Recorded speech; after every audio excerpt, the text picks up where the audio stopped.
तुम्हें बाज बनना होगा, सब कुछ बनेगा बेटा।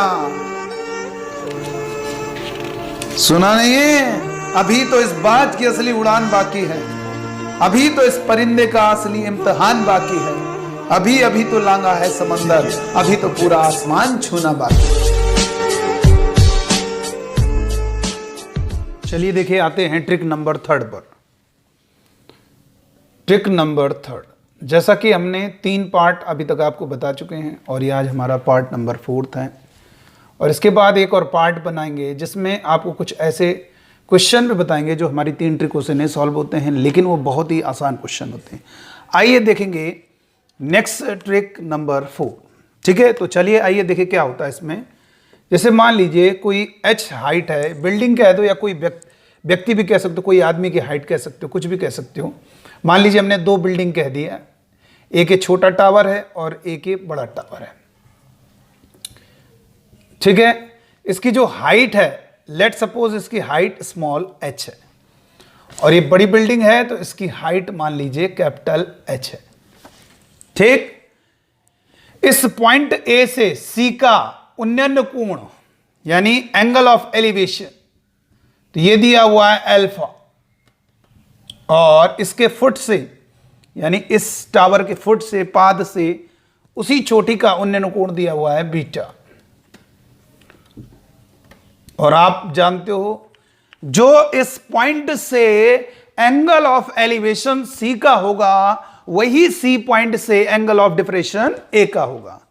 B पॉइंट से एंगल ऑफ एलिवेशन जो C का है, C पॉइंट से B का एंगल ऑफ डिप्रेशन, क्योंकि उस पॉइंट के रिस्पेक्ट में वो ऑब्जेक्ट नीचे है। ठीक है, इतनी बात समझ में आनी चाहिए। अब बताइए क्या है, H अल्फा बीटा और H में एक रिलेशन डायरेक्ट ट्रिक यूज करेंगे।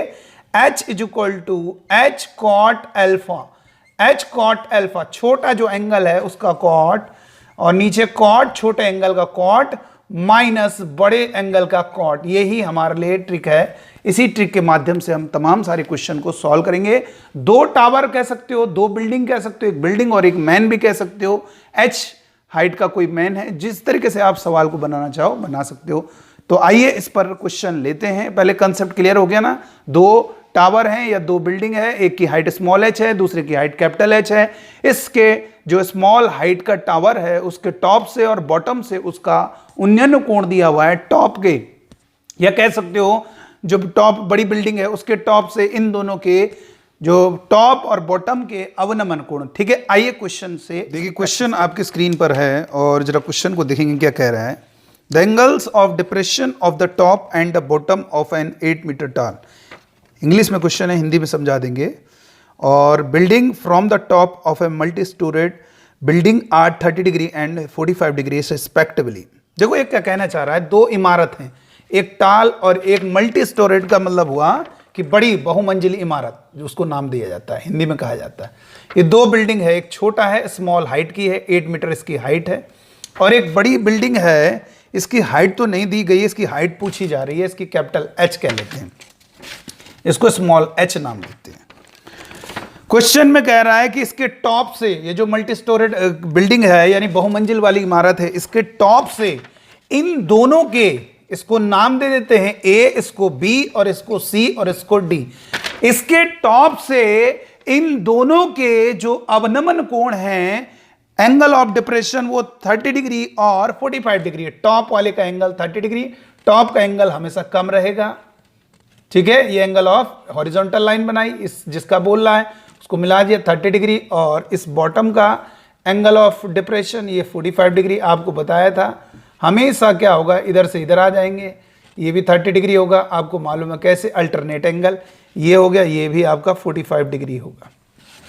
ठीक है, अब इसकी हाइट बतानी है किसकी, मल्टी स्टोरेड बिल्डिंग की। चलो अब ये बताइए, सबसे पहले हम ये रिलेशन यूज कर लेते हैं, capital H is equal to small h cot alpha divided by cot alpha minus का कॉट बीटा। तो capital H is equal to small h कितना है बेटा, 8, कॉट पहले छोटा एंगल जो होगा, इन दोनों में जो छोटा हमेशा ऊपर वाला छोटा रहता है, जितना नीचे जाओगे ना एंगल बढ़ता जाएगा, तो 30 degree divided by cot 30 degree minus का कॉट बड़ा एंगल यानी 45 डिग्री। ये हो गया। इसके बाद लिखोगे 8 और cot 30 की वैल्यू √3 डिवाइडेड बाई √3 माइनस का 1। तो यहां से कैपिटल H कितना होगा बेटा? कैपिटल H होगा 8√3 divided by √3 minus 1 into √3 plus 1 divided by √3 plus 1।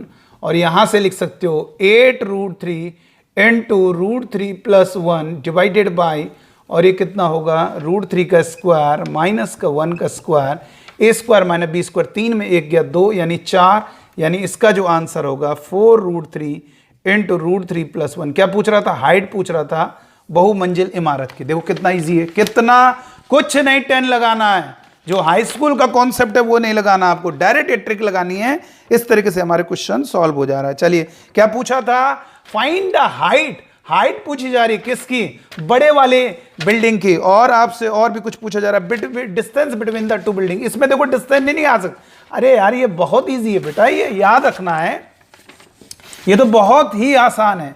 कभी भी किसी ट्राइंगल का परपेंडिकुलर मालूम है, ये तो मतलब कुछ ऐसे छोटे छोटे सवाल भी हो जाते हैं जिनको हमने ट्रिक की लिस्ट में नहीं डाला है हाइट एंड डिस्टेंस में। लेकिन मेरा मानना है 3 ट्रिकों के साथ पूरी हाइट एंड डिस्टेंस आपके डिफेंस लेवल के पूरी कंप्लीट हो जाती है और भी कॉम्पिटिटिव एग्जाम के लिए आपको हेल्प करेगा। जैसे कोई भी आपको दिया हो, ये एंगल दिया है थीटा और इसकी हाइट दी है h, मान लो कुछ भी दिए हो या h दिए हो, तो जानते हो बेटा ये जो आपका बेस होगा हमेशा हमेशा याद रखना है, किसी भी ट्राइंगल का परपेंडिकुलर अगर आपको गिवन है और उस परपेंडिकुलर के सामने वाला एंगल गिवन है, तो उसका जो बेस होगा वो क्या होगा? h cot थीटा होगा। कैसे बेटा? देखें कैसे होगा, चलिए आइए समझते हैं। देखो tan theta is equal to cot theta ही लगा देते हैं। cot theta is equal to होता है cot थीटा बराबर आधार यानी BC बेस अपॉन परपेंडिकुलर यानी h। तो BC इज इक्वल टू होगा h, इधर आ जाएगा h इंटू cot थीटा। ये हमारा आंसर आ गया, बेस हो गया h cot थीटा। तो ठीक है, आगे बात समझ में। तो यहां पर से इन दोनों के बीच की डिस्टेंस भी निकल के आ जाएगी। क्या होगी?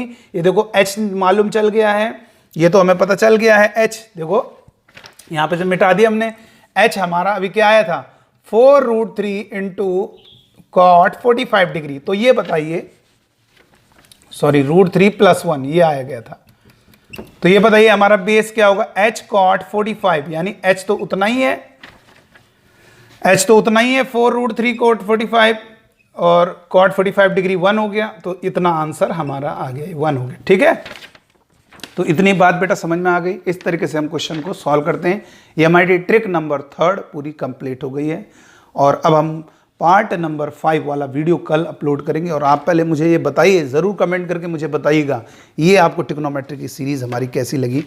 अभी पार्ट 4 जो पार्ट लास्ट हो गई तो 4 है, लास्ट पार्ट में हम आपको ये जानकारी देंगे किस तरीके से हम और भी हाइट एंड डिस्टेंस के क्वेश्चन को सॉल्व करते हैं। लेकिन ये 3 ट्रिकें जो बताई गई हैं, इन्हीं से ढेर सारे क्वेश्चन जरूर सॉल्व होंगे। आप ज़रूर बताइएगा मुझे कमेंट करके, आपके लिए और भी हम वीडियोज़ लेकर आएंगे। बस आप एक काम करो, शेयर करो अपने दोस्तों के साथ, इसको शेयर कीजिए, लाइक कीजिए, ठीक है, और कमेंट कीजिए। चलिए, थैंक यू सो मच।